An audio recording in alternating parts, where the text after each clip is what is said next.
Excelentíssimo senhor presidente, deputado Valdir Rossoni, a quem mais uma vez, e não me canso de falar, da honra que tenho de estar neste parlamento, numa gestão tão transparente e demonstrando tanto respeito à sociedade. Excelentíssimo senhor Júlio César Zen Cardoso, Procurador-Geral do Estado, neste ato representando o governador do Paraná, governador Beto Richa, a quem eu também quero demonstrar uma felicidade. Afinal de contas, nós hoje temos um governo absolutamente democrático. Que Vossa Excelência possa externar isso ao governador e particular amigo Beto Richa. Excelentíssimo senhor desembargador Miguel Kfouri Neto, Vossa Excelência sabe o quanto eu lhe respeito e lhe admiro. Excelentíssimo senhor ministro Carlos Aires Brito, nosso homenageado, e a quem eu quero demonstrar aqui, neste momento, o respeito, a admiração e, acima de tudo, a felicidade de recebê-lo aqui, junto com sua esposa Rita de Cássia. Excelentíssimo senhor ministro Ricardo Lewandowski, a quem também o nosso parlamento quer demonstrar a satisfação de recebê-lo nesse fim de tarde e início desta noite. Excelentíssimo senhor Olímpio de Sá Sotomayor, doutor Olímpio, me permita, afinal de contas, eu tive a felicidade de conviver com o senhor logo de pequenininho, onde meu pai, enquanto promotor, me levava, muitas vezes, finais de semana, na chácara do Ministério Público do Estado do Paraná, e naquela época eu já me admirava. Excelentíssimo senhor desembargador Ney José de Freitas, a quem também nós queremos demonstrar todo o nosso respeito e toda a nossa admiração. Ilustríssimo senhor Dr. José Augusto Noronha, a quem também eu quero demonstrar os laços familiares, uma amizade que vem de raiz do seu pai com o meu pai, e também hoje em dia a minha felicidade de estar compartilhando muitas vezes das iniciativas de Vossa Excelência e parabenizando aqui, em nome do Legislativo Estadual, por esse encontro magnífico, 21º encontro da Ordem Nacional, representando e organizando aqui o Estado do Paraná, e eu sou testemunha que Vossa Excelência tem trabalhado muito, e aí o sucesso desse encontro. Excelentíssimo senhor e particular amigo Cláudio Miró, hoje primeiro secretário desse Legislativo, e como bem já colocou, deputado presidente Valdir Rossoni, um Legislativo que está mostrando à sociedade como se trabalha com a economia e com respeito à população. Excelentíssimo senhor deputado Jonas Guimarães, faz parte da mesa, segundo secretário da Assembleia Legislativa do Estado do Paraná, cumprimentando Vossa Excelência. Eu quero cumprimentar todos os deputados aqui presentes.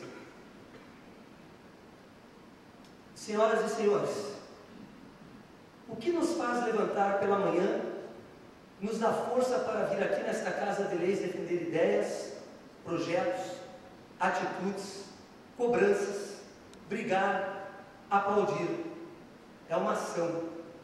Uma ação somente chama-se inspiração. Sem inspiração, nada podemos fazer, ou o pouco que fazemos será insuficiente. Não é à toa que inspiração também nos remeta ao ato de trazer ar puro aos nossos pulmões. Homenageado o ministro Carlos Aires Brito, vice-presidente do Supremo Tribunal Federal, ex-presidente do Tribunal Superior Eleitoral, agora cidadão honorário do Estado do Paraná, é um dos guardiões da Constituição da República, é fonte de inspiração. Tenho raízes fincadas no Judiciário Paranaense, sou neto de desembargador, filho de desembargador e tenho uma irmã juíza de direito. Respeito o Tribunal de Justiça e os juízes do Paraná.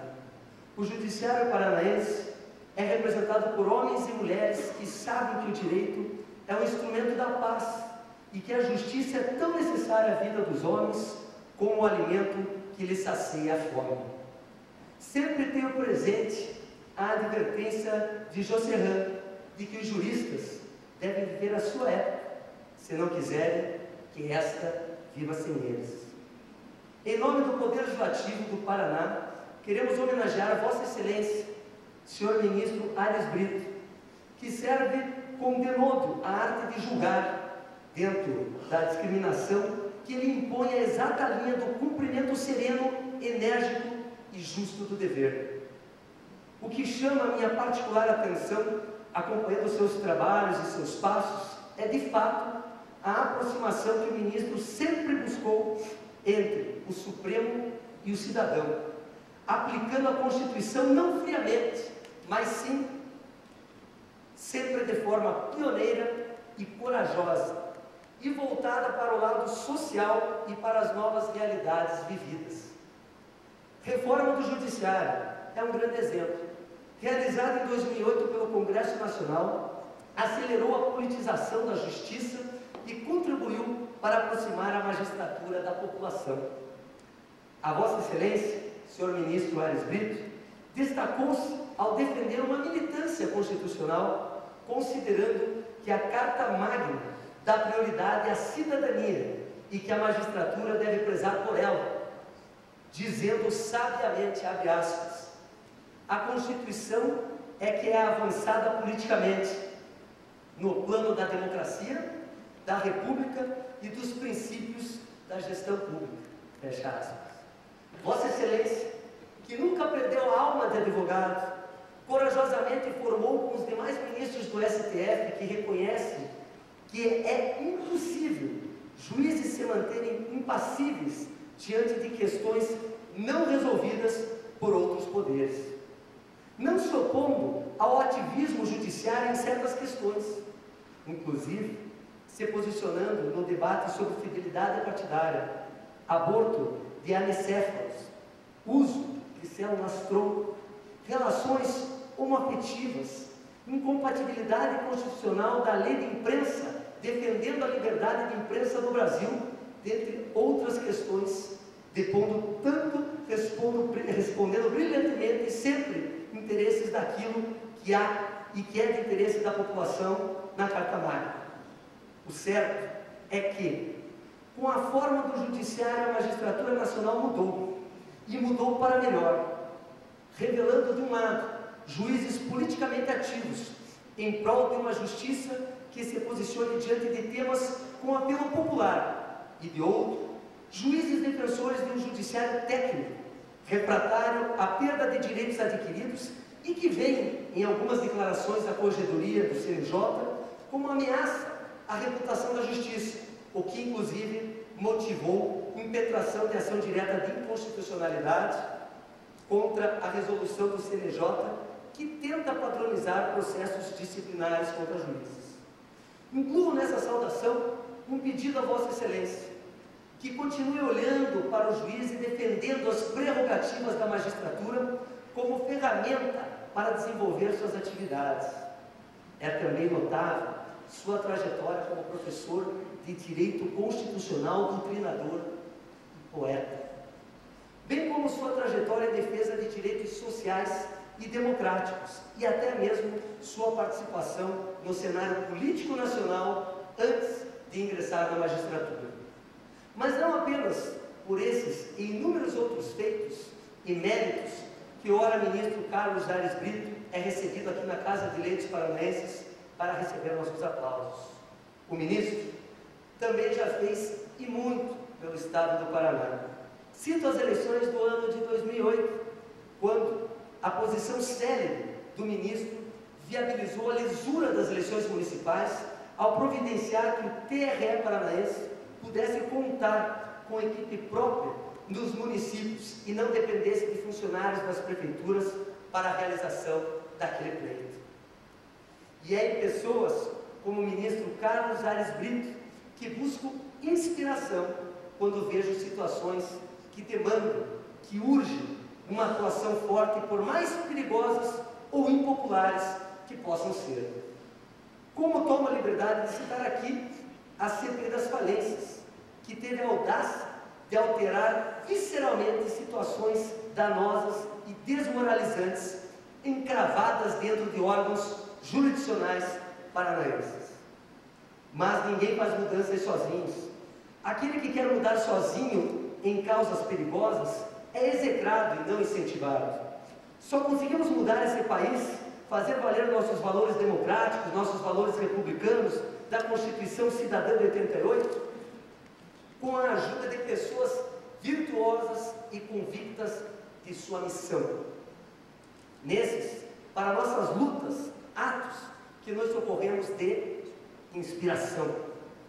Confesso agora que para mim foi muito mais fácil enfrentar situações citadas na CPI das falências, assim como outras situações que se apresentaram, porque vi, assim como vejo no ministro Carlos Aires Brito, a determinação de pessoas admiráveis em cumprir sua missão constitucional em investir valores republicanos. São muitos, mas cito aqui o presidente do Tribunal de Justiça do Paraná, desembargador Miguel Kifuri Neto, corregedor de Justiça, desembargador Noivaldo de Quadros, e equipe a quem também rendo as minhas homenagens. Há também personagens que nos inspiram ainda longamente depois de ter partido. E na circunstância igualmente inspiradora, pela realização da 21ª Conferência Nacional dos Advogados aqui nesta capital, cito outra fonte de inspiração. Que advogado nunca se socorreu da célebre oração aos moços de Rui Barbosa de 1920, ainda ecoando em nossos corações como exemplo de missão no exercício da advocacia. Tomo a liberdade de citar meu trecho favorito, abre aspas. Legalidade e liberdade são as tábuas da vocação do advogado. Nelas se encerra para ele a síntese de todos os mandamentos: não desertar a justiça, nem cortejá-la, não lhe faltar com a fidelidade, nem lhe recusar o conselho, não transfugir da legalidade para a violência, nem trocar a ordem pela anarquia, não antepor os poderosos aos desvalidos, nem recusar patrocínio a estes contra aqueles. Não servir sem independência à justiça, nem quebrar da verdade ante ao poder. Não colaborar em perseguições ou atentados, nem pleitear pela iniquidade ou imoralidade. Não se subtrair à defesa das causas impopulares, nem a das mais perigosas, quando justas. Onde for apurável um grão que seja do verdadeiro direito. Não regatear ou atribulado o consolo do amparo judicial. Não proceder nas consultas, senão com a imparcialidade real do juiz das sentenças. Não fazer da banca um balcão, ou da ciência mercatura. Não ser baixo com os grandes, nem arrogante com os miseráveis. Servir aos opulentos com altivez e aos indigentes com caridade. Amar a pátria, estremecer o próximo, guardar fé em Deus, na verdade e no bem. Fecha aspas. Meu muito obrigado ao ministro Carlos Aires Brito. É pessoal, mas também contempla todos aqueles que trazem consigo valores similares e inspiradas qualidades de coragem, determinação e missão, que refletem não somente retidão, mas amor aos jurisdicionados e cidadãos atendidos. Ministro, em nome dos paranaenses, nosso mais sincero e especial muito obrigado. Com este gesto, esperamos retribuir, com esse singelo gesto, esperamos retribuir toda a atenção e respeito que Vossa Excelência tem dispensado ao povo e às autoridades paranaenses. Como homem de fé que sou, quero neste momento agradecer a Deus por essa oportunidade. E quero também agradecer a pessoa mais especial e importante nesse momento, aliás, desde o início do meu momento na minha vida, que é o meu pai. E agradecendo aos seus direcionamentos, eu agradeço o senhor como pai e como amigo. E, consequentemente, eu quero agradecer a todos os amigos do Estado do Paraná que vieram prestar essa homenagem ao ministro. Muito obrigado.